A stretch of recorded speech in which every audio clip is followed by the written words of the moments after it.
Alright, take number 20. Ah. Good evening, everyone. This is a metal black, in quotes, scoring clear, and by scoring, I mean it scores slightly higher than a normal clear. Played for Callus Cup 8. I think this was 2 or 3 years ago. It's not a great score. It's about 540k, I think. Played on MAME using my fucking asinine recording setup, where I hook a PC up to a TV, then capture the VCR, then I take the tape, put another VCR, and then I route it through the computer. Yada yada yada. That's how replays are going to be here from now on, I think. Unless it's like a 16:9 game, but when am I playing any of those? So, it's going to be another ramble video with no real kind of flow to it. This is all one take. I have a single note on my notepad. And for today, I'd like to just say and talk about why I feel that dojin games are very important, or rather, very special. And I kind of thought about this when I was watching Samsonite STG's recent video on Cho-Ren Shah, as well as Hidden Fortress's Kaikon comments in his latest video. Also, I just want to point out that if you put in a credit right after you turn on Metal Black, there's no music for stage 1. Very kind of ominous. Anyway, dojin games. I feel that the more shmups I play and the more things I do, the more I resonate with some weird dojin game that had like a release to maybe 50 people and no one remembers it, than I would with like a Psycho game or something that's like well regarded and remembered as like one of the greats, right? Like, I don't find Diojo too memorable for me personally, just because I've already seen it a lot and I've played it a lot. But when I think of a game that means a good amount to me, let's take, for example, Hellsinker. Hellsinker is kind of like a one-of-a-kind feeling experience, right? Won't really find it anywhere else, and I feel like that's what makes dojin games so special, that they're their own thing. You know, maybe I should have written more of a note before starting the recording, but literally all that's written here is why dojin games are important. So I guess it's just gonna be a ramble of why I think dojin games are fucking cool, and which ones I really like. So, obviously, as I mentioned, Hellsinker is a very special game to me. I've played it a lot, about 300-ish hours, maybe close to 400, I believe. Just experimenting with everything the game has to offer, fully finishing it, playing every character a lot, kind of just really picking it apart for what it has to offer as a player for scoring and survival. And I feel like that's such a unique game that, like, if you enjoy the concept of shmups, insane concept, I know, that you owe yourself to just play it, to boot it up, and like really learn it. Because while on the surface it seems like one of those over complex games where you joke about it, like, haha, look at the really hard tutorial, you know, that got added to the Steam version. When you actually look at its mechanics and you start to realize what the game kind of inches you towards doing in terms of score attack, it's kind of like a lot to unpack. And frankly, it can be a little overwhelming with just how much the game wants you to do. It kind of combines like 4 or 5 different score sources into one. But the fact that you can actually interact with all of them at once and in such a fluent manner is why I think that game is fucking awesome. Yeah, Hellsinker, sick-ass game. Definitely one of the more special and influential shmups of the mid-2000s, I think it is. 2006 is when that came out. I could be misremembering. I do have a physical of Hellsinker, the first print that I got from my good friend Koa. Thank you, Koa. It is an item I treasure because Hellsinker just means a lot to me. What about other dojin games? Well, the obvious next tangent would be Touhou project, and Touhou is where I got started into shmups, right? Oh, how predictable, right? I think probably close to 11 years now is when I started playing. You can find my very first replays on this channel if you go back far enough, if you care. But I think what makes Touhou so approachable and so distinct, for lack of a better term, is that it kind of just does the same thing every time, right? And I don't mean that in a negative way. If you boot up, let's say, Perfect Cherry Blossom, like, man, this is really cool. I hope the next game doesn't have, like, a weird mechanic that changes the entire gameplay, like, let's say, like, Sengoku Ace and Sengoku Blade, right? Goes from a vert to Hori, right?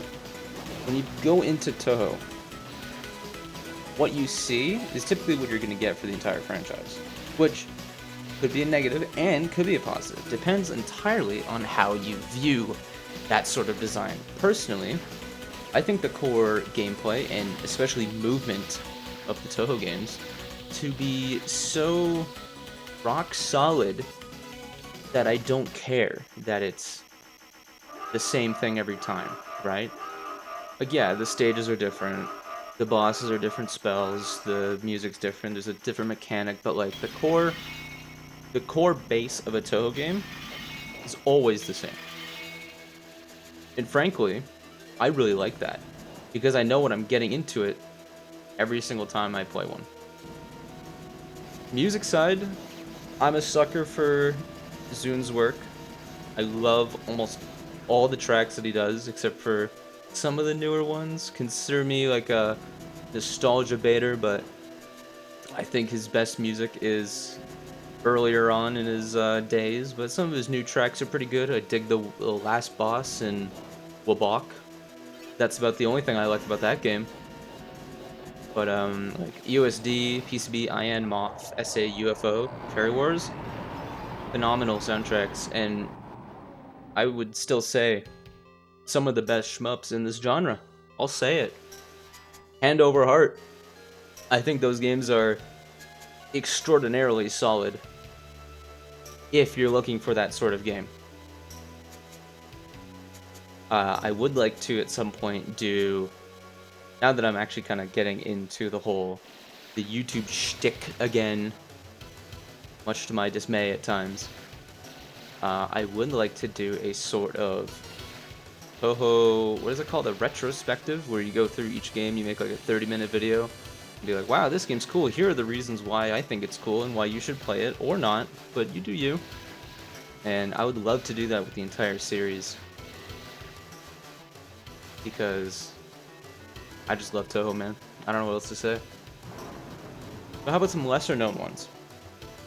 So, a game I played a lot of, and I feel like people kind of overlook it, and just kind of focus on the fact that, haha, it's a silly game, is Miku's Multiply Spiral. Now, it's easy on the surface to kind of be like, wow, this game looks like shit, right? Because it has kind of a gross aesthetic. It's a Akira Goya game, so it'll look a bit gross, right? It's a very kind of body horror-esque, I guess is the way you'd call it, grotesque. But man, that scoring is tight as fuck. It's, I guess a way I can consider it is like X multiply and Gigawing. And that's kind of a literal explanation, right? You have your little tentacles from X multiply. I'm pretty sure the title of the game in Japanese is literally a rip on X multiply. But the way the scoring works in that game is you have these little hair tentacles, and you can flick them around and cancel bullets, and each time you cancel a bullet, a note will spawn. Collecting the note gives you points, and each note you collect will make the next note worth more and more. And what makes the scoring in that game so interesting and challenging to route is the on-screen sprite limit of the notes, I believe, is 64 or like 80. It's very low. It's lower than Gigawing, and Gigawing, you have to route around that pretty frequently for certain reflex. But in Miku's Multiply Spiral, most of the attack patterns, when you're canceling them with your hair, you are reaching that, item cap very frequently. So you have to push through patterns super aggressively to maximize score. I got like an 80 million clear, I think like 2 years ago, 1 or 2 years ago. I would like to go back to it at some point, but man, that game is cool. I wish more games had that kind of linearly scaling scoring system where the more you do a thing, the more it's worth. Like Gigawing, like Multiply Spiral, right? I'm also a sucker for bullet canceling. I think it's inherently a very satisfying mechanic, and I wish more things did it nowadays that weren't just I guess like Touhou 16, spin around in a circle, cancel. As much as I like that scoring system, I feel like some bullet cancel games go a little bit too hard on it, but that's neither here or there. Another game that I think is very cool, and it's a bit of a Touhou game, is Phantasmagoria Trues. Now this is a Danmakufu game, released I think in 2012? 2013? Very sort of like Daifukatsu Black Label style game, where it's just so much shit on screen when you play on unlimited mode, but there's so many bullet cancels that it kind of evens out. Now this game means a bit to me, because I scored it for about 90 hours some years ago. I played it in a Shmup Slam, and it's one of the few times where I feel like I did everything I wanted to in a game, and so I just kind of put it to rest. I got my 2.6 quintillion with like a nearly flawless stage 4. That route, by the way, I spent weeks theorizing it and practicing it and perfecting it, because it abuses this weird engine bug like all the way through the stage. And no, my run on that I'm very proud of, because it feels like something that I created, that route, and I'm very happy with that route because it looks so cool, and it just takes advantage of the game and breaks it apart. That game's a lot of content, man. It's got like standard mode, advanced, unlimited, and then you have the unseen routes for standard and advanced, and then you have terminus. Like, there's a lot to do in that game. Man, that scoring is addictive as fuck, because you can get these graze cancels that increase your multiplier, and then bullet cancels increase your point item value. Man, it's awesome. I wish more people played it, but a Danmakufu game, it's kind of limited on who's actually going to give a fuck about it, right? What about some classics? Well, I mentioned earlier in the video that I was inspired to make this sort of thing by Samsonite STG's video on Chourensha. Now, I think Chourensha is a fascinating game. Chourensha was released in, I believe, 95 for the 68K. And no, I'm not reading off Wikipedia, though I wish I were. For a game released that early, it is distinctly modern for what it wants to do. It feels like a weird mix of like Atsugun and V5, where you have these kind of more bullet dense patterns, but still very, very open with how the pattern is designed. The scoring is inherently simple, but with lots to do for it. There's some secrets here and there. Music's banging all the way through. What I think was interesting about the early release, though, is it just used Touhou sound effects. Like, I'm pretty sure the triple sound effect, I believe, was a sound from Tatsujin O. I could be misremembering this, but I just think it's interesting that for a game that early, that it's taking homage to a developer that was like still kind of existing, like a little bit. I think Touhou's last game was 95, or maybe it was 94, like Snow Bros 2. But it was definitely, like, even in the default score screen, right? All the entries are Touhou games, or like early shoot-'em-ups. And I think it's fascinating to make a game paying homage to a genre that is still kind of, like, new. in quotes, like 95 was the genre's been around for like 10, I'd say 13 years if we're counting Xevious as the start. I just think it's fascinating. But as a game, does Touhou Shaw hold up in the kind of modern shmup? What's the word I want to use for this? I want to use like a silly word. Environment. Nah. Yeah. How does it hold up? I think it hold up pretty damn good. It's a very good mix of classic and modern shmup that you don't see much anymore. And when you do see it, I don't think they work that good. A good example is Wolf Flame. Not a fan of that one, personally. I don't dig it. I don't dig it one bit. But I think Choren Shah aiming for that sort of V5 Bakugan style, that right in between Tenmaku and Classic, is what makes it so approachable for many people and so memorable. Another one is Kaikon. Kaikon is a game I spent a lot of time on some years ago. Before it was released on Steam, I was playing the early Dojin version, experimenting with a lot of scoring routes. I think that game is sick as hell.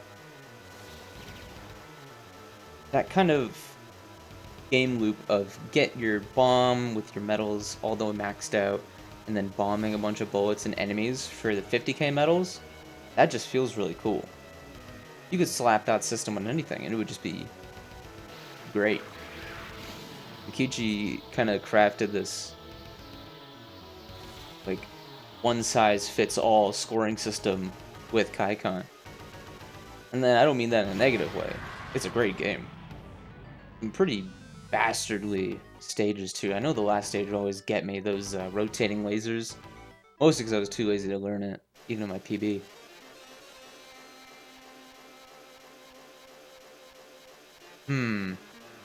Stage 5, eh? Still have some more games to think of. What about ASE-PRL?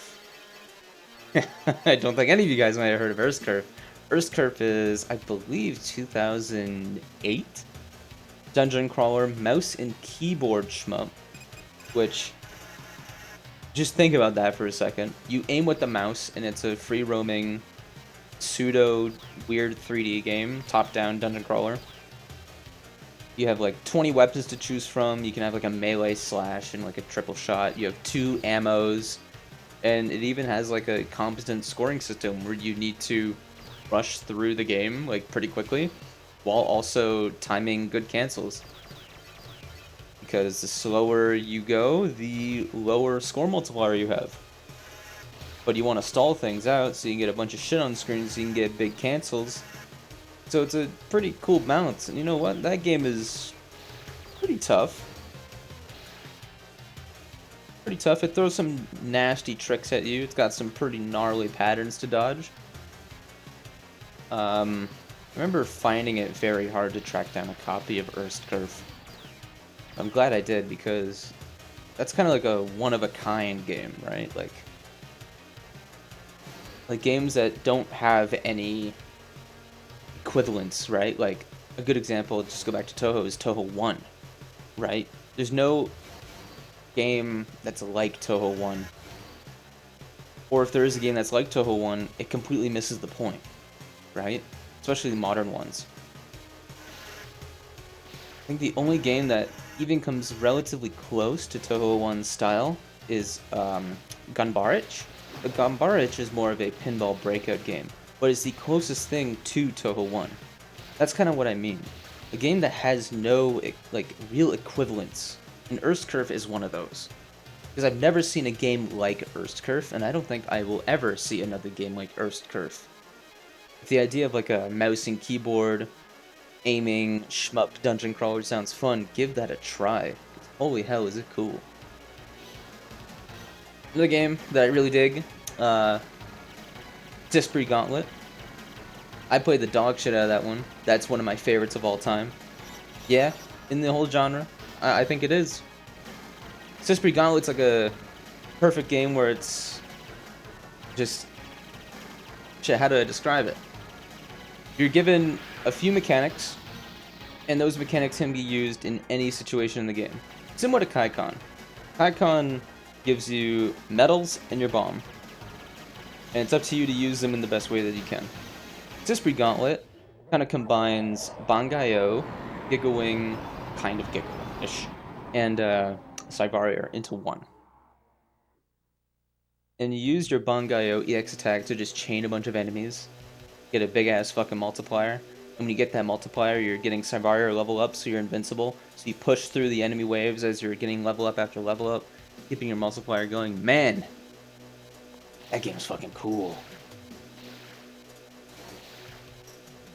20 unique stages that you can go through. You can route each of them to get like gold medals for scoring high enough. That is a great game.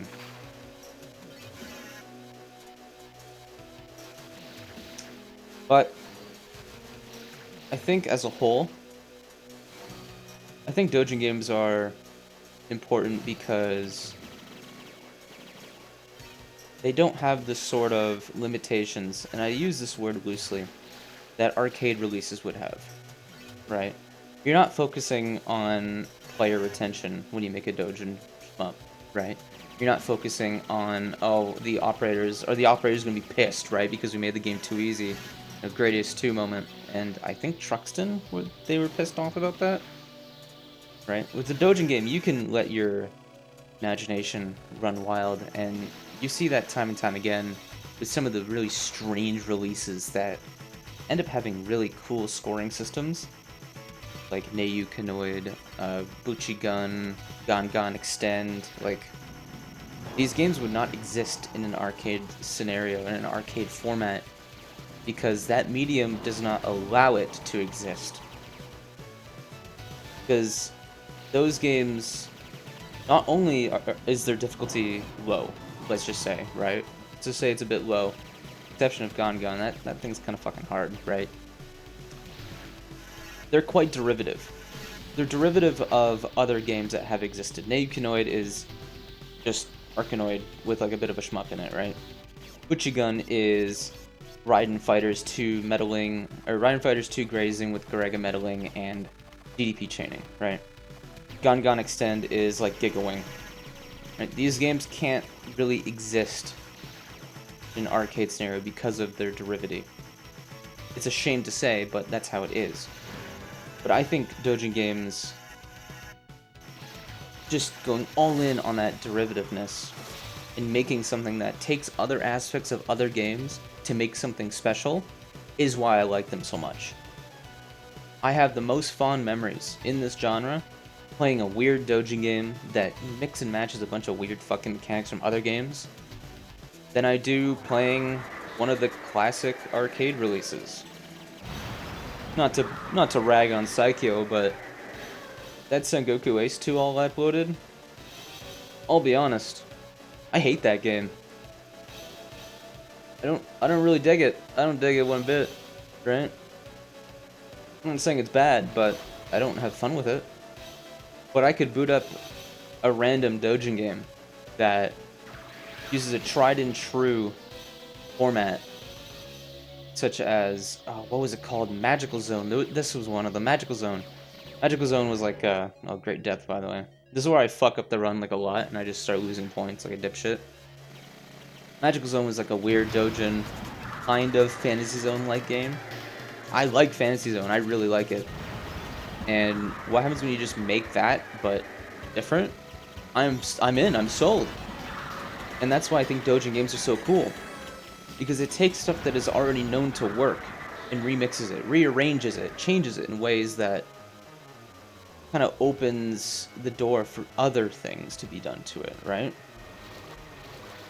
If that was done in an arcade setting, people would complain. Be like, oh, this is just the same game again. Oh, why is this company copying this company? Right? But that's what makes dojin games so cool to me, and why I think they have such a distinct, lasting power in this community.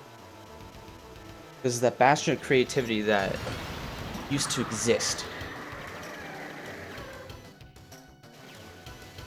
I don't have much else to say. Kind of went on a tangent. But, dojin games are cool. I think more people should play them. I think more people should make them. I know the market just isn't there anymore for them, but I'll play them. If it looks cool, I'll play it. I liked the games from that outside fella. What was it? Like Dreamer and Rednegg. I think those games are cool. I mean, they are just cave-styled games, and I don't mean that in a negative way, or any sort of, you know, thinking lesser of it for this idea. But the cave format works, right? And if it works, add to it.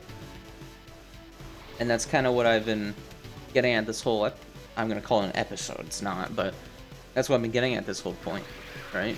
If something works, why not just do it again? Why not change it to how you like it?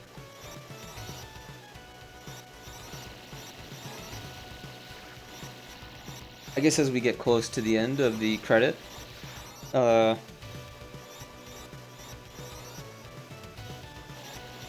play Doujin games. Play stuff that you wouldn't normally do. Go out of your way and look for games that you've never played about, you've never heard of. Just try something new.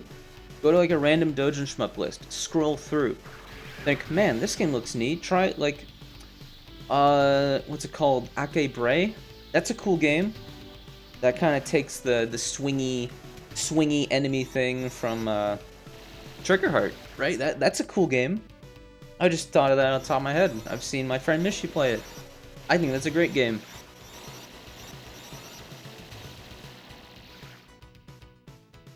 But just go to like a Doujin game site. Look at some games that you would never even think of trying. Just try them.